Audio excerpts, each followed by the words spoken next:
Lundi 16 avril 2018, bonjour à tous et bienvenue dans cette édition du journal. Le faible entier serait-il en voie de disparition? Dans les marchés, peu d'artisans portent encore ce nom. Ils résistent au temps, nous irons à leur découverte dans ce journal.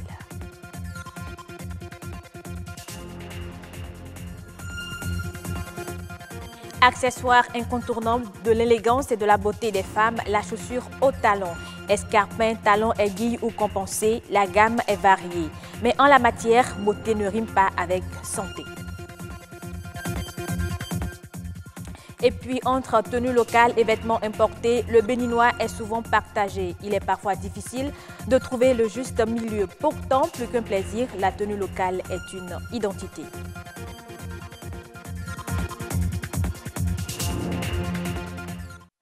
Connaissez-vous le faible entier? À la question, peu diront oui. Activité en voie de disparition, la faiblanterie est la profession des artisans qui s'entourent des reliques de fer dans les marchés. Ils s'en servent pour fabriquer divers objets. Comme des gardiens du métier, il en reste quelques-uns qui exercent leurs activités dans nos marchés. Mathieu Sokenou et Arnaud Adadia sont allés à leur rencontre. Un burin par-ci, diverses tailles, de foyer ou de colporte par-là, ces objets utilitaires dans les ménages ou dans mes domaines professionnels séduisent cette cliente. Au fait, ça, si moi j'utilise, c'est bon pour moi, quoi. Je préfère ceci plus que les autres. Ça brûle vite. Nous sommes au marché Bégamin et c'est grâce à la dextérité du génie créateur de cet homme. Je bats le fer dans le feu, je fonds ce genre de compote. Assis sous une tente de fortune, l'artisan actionne à l'aide de son bras droit cette jute ovoïde de chambre à air qui lui permet de communiquer justement de l'air à l'intérieur des coques de noix de palme pour maintenir actif la braise ardente nécessaire à la fonte partielle du fer. Après l'étape de la fonte, le façonnage commence à coups de marteau sur l'enclume. L'artisan peut s'estimer à présent fier de son chef-d'œuvre. Je fabrique le copote, le burin, le poinçon, le couteau, tout ça là. Activité ancestrale inspirée du temps des royaumes successifs de l'ère Adjatado en référence par exemple au panégérique Ayato de la langue Fongbe, la faiblanterie ou forge traditionnelle, jadis visible dans les marchés, disparaît à petits coups. Pour trouver la tôle aussi, aujourd'hui c'est difficile. Pour faire le travail aussi, ce n'est pas facile. On cherche, on va en ville pour chercher tout ça là. Ce n'est pas la volonté. Parce que d'aller à l'école, il n'y a pas la moyen. En ce moment-là, donc c'est ce travail qui est un peu mieux que tout le monde peut faire. J'ai fait 7 ans d'apprentissage. Personne ne veut pas apprendre ça aujourd'hui. Les gens ne considèrent pas le travail. Je bats le fer dans le feu, je fonds ce genre de compote. Avec une recette journalière variée de 4 000 à 6 000 francs CFA, c'est depuis 1968 que Daniel, aujourd'hui âgé de 65 ans et père de 5 enfants, dont en voici un qui descend de l'école, a commencé le métier qui lui a toujours permis de subvenir aux besoins de sa famille. L'esthétisme imposé par la mode pousse la gente féminine à faire passer son apparence avant sa santé. Depuis bien longtemps, les chaussures haut talon font partie de la garde-robe des femmes. Cet accessoire de beauté est-elle compatible avec leur santé? Sont-ils sans danger pour leurs pieds? Rolande Tidimer répond ici à toutes ces questions à travers son reportage. Souci d'élégance ou exigence professionnelle. Voilà quelques raisons pour lesquelles les femmes se sentent souvent obligées de porter des chaussures à talons. Je porte les talons, mais pas tout le temps. Je n'aime pas les chaussures talons, ma fiancée. Je suis en plein talon. Non, je ne suis pas vraiment à l'aise. L'histoire des chaussures à haut talon remonte au VIe siècle en France.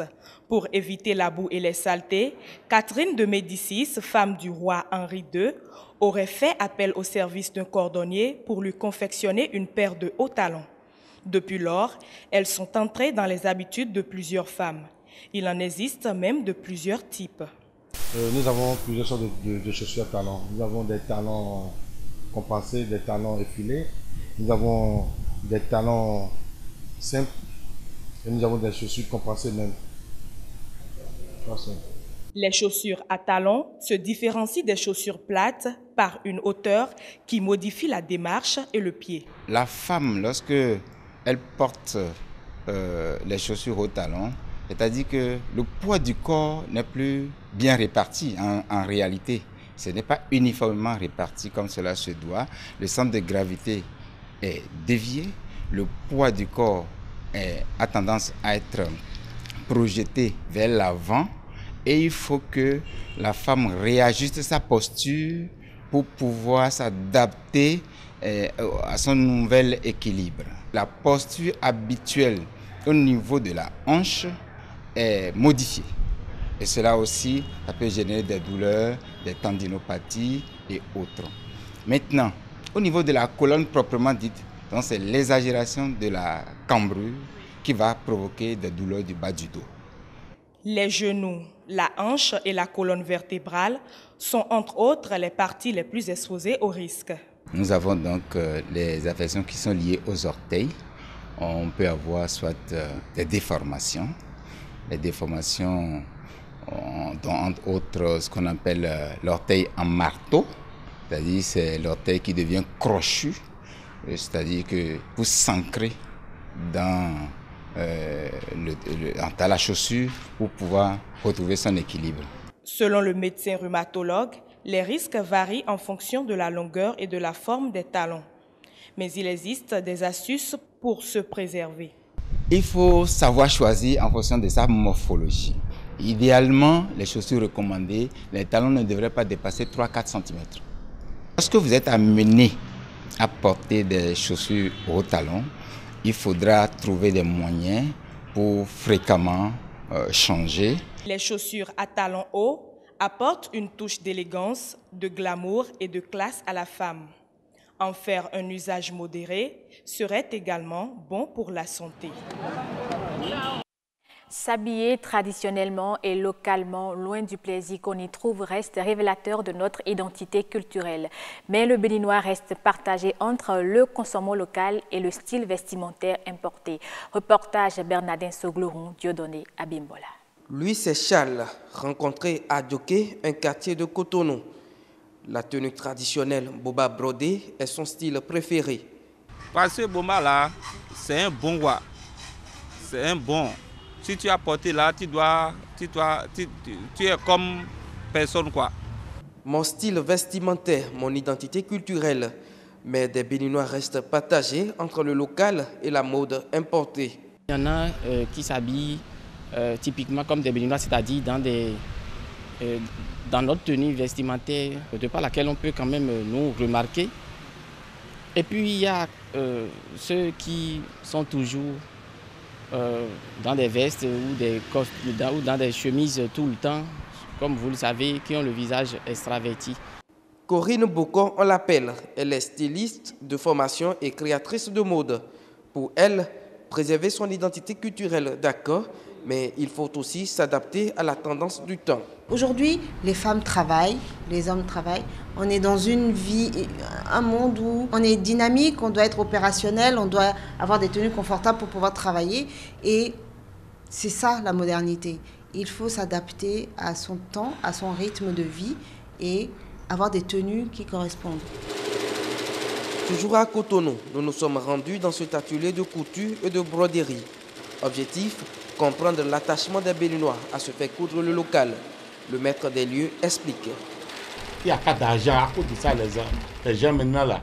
Si vous trouvez 1000 francs, 2000 maintenant là, on part où c'est bon. Après, les gens gagnent. Si tu vas au bureau, voilà, tu travailles. Mais aujourd'hui là, c'est un peu seulement. C'est pas comme avant. S'il y a l'argent là, les gens portent bomba bien. Plus que le dîner. Si tu vois le dimanche, samedi, dimanche là, eh bien, tu vois, il y a encore quelque part le même là. Les gens portent bomba bien. Les gens portent bomba bien d'aujourd'hui. Mais il n'y a pas l'argent. Promouvoir les tenues traditionnelles est capital, mais comment y arriver? Si le Conseil des ministres sort une note qui nous dit clairement, le lundi et le mardi, dans l'administration publique, vous êtes dans ce que vous voulez comme tenue qu'on nous a léguée là. Et puis les autres jours, vous vous mettez dans le local de chez vous. C'est à vous de choisir quel local vous voulez, on ne vous impose rien. Mais le Made in Benin, c'est ça, vous allez porter du mercredi jusqu'à la fin de la semaine. Je vous dis, il y aura un boom. Imposer à quelqu'un de s'habiller de telle ou de telle manière, bon, ça reste encore, ça c'est un autre débat. Cependant, il est vrai que c'est à chacun de nous d'avoir cette ambition, d'avoir cette volonté de porter, si vous voulez, l'image du pays. Le Bénin a une identité culturelle assez forte qu'il peine à valoriser. Selon les promoteurs, l'État a davantage un rôle majeur à jouer pour la promotion de l'art vestimentaire béninois. Hors du Bénin à présent, les analystes de l'économie africaine ont salué le regain de 0,8% de croissance retrouvé par le Nigeria en 2017 après la récession de 2016. À côté de ce regain de croissance, on note aussi une amélioration de l'inflation qui a été de seulement 14% contre 18% une année auparavant. Le pays le plus peuplé d'Afrique avec ses 180 millions d'habitants a donc de quoi séduire des investisseurs et autres personnes ayant des intérêts pour des marchés à fortes opportunités. La forte croissance du produit intérieur brut est surtout le fait d'une hausse des prix du baril de pétrole sur la période 2017. Le gouvernement burkinabé ambitionne de faire passer son taux d'électrification des 20% actuels à 45% d'ici 2020. Dans cette logique, l'exécutif qui a déjà articulé sa stratégie énergétique désire également mettre fin au déficit électrique enduré par le réseau électrique. Ce dernier est en effet de 50 MW, un manque qui s'accroît de 15% chaque année. Enfin, il est prévu d'accroître la compétitivité du secteur en diminuant le tarif électrique qui se situe actuellement entre 125 et 130 francs CFA. Le secteur ferroviaire a le vent en poupe au Mozambique, un dynamisme porté par les groupes privés qui rénovent ou développent des nouvelles lignes. Ces derniers privilégient toutefois les marchandises au transport de passagers. Conséquence, voyager à bord d'un train devient un véritable parcours de combattant pour les passagers. Reportage. 3 heures du matin en gare de Nampula, dans le nord du Mozambique. Il n'y aura pas de place pour tout le monde à bord de ce train en direction de Kwamba, à 350 km plus à l'ouest. Et pour ceux qui en trouvent une, ce sera plus de 12 heures de voyage dans des wagons blindés. C'est plus possible, il n'y a pas assez de wagons et on est trop nombreux. Le train est toujours plein, il n'y a pas assez de place. Le Mozambique s'est lancé dans de grands travaux pour rénover et agrandir son réseau ferroviaire. Mais le gouvernement de Maputo est endetté jusqu'au cou. Il n'a pas le choix. Il doit confier à des entreprises privées des concessions pour développer les lignes. La société qui exploite ce train est détenue par des groupes miniers brésiliens et japonais. En 2017, elle a bouclé la rénovation de la ligne pour un coût de 4 milliards d'euros. Longue de 912 km, elle relie désormais les mines de charbon de Moatize à l'ouest au port de Nacala à l'est. Et les affaires sont bonnes. Nous avons eu une évolution très positive de 2016 à 2017. Au niveau des marchandises, on a eu une augmentation de 65%. Nous transportons 400 000 tonnes par an. Et au niveau du trafic passager, nous avons la plus grande augmentation de 275%. Mais le nombre de places, lui, n'a pas augmenté. Car la priorité des groupes privés, c'est le transport de marchandises beaucoup plus rentable. Un modèle qui pose problème pour certains analystes. Aujourd'hui, la ligne de Nacala n'existe qu'à cause du charbon. Mais une fois que la mine sera fermée, qu'est-ce qui va justifier la poursuite des opérations ? Pour lui, ce mode de développement rappelle celui de la colonisation, lorsque les lignes de chemin de fer ne servaient qu'à l'exportation des ressources hors du Mozambique. Et ce sera tout pour cette édition. Merci de l'avoir suivi et bon début de semaine sur BB24, la chaîne du développement.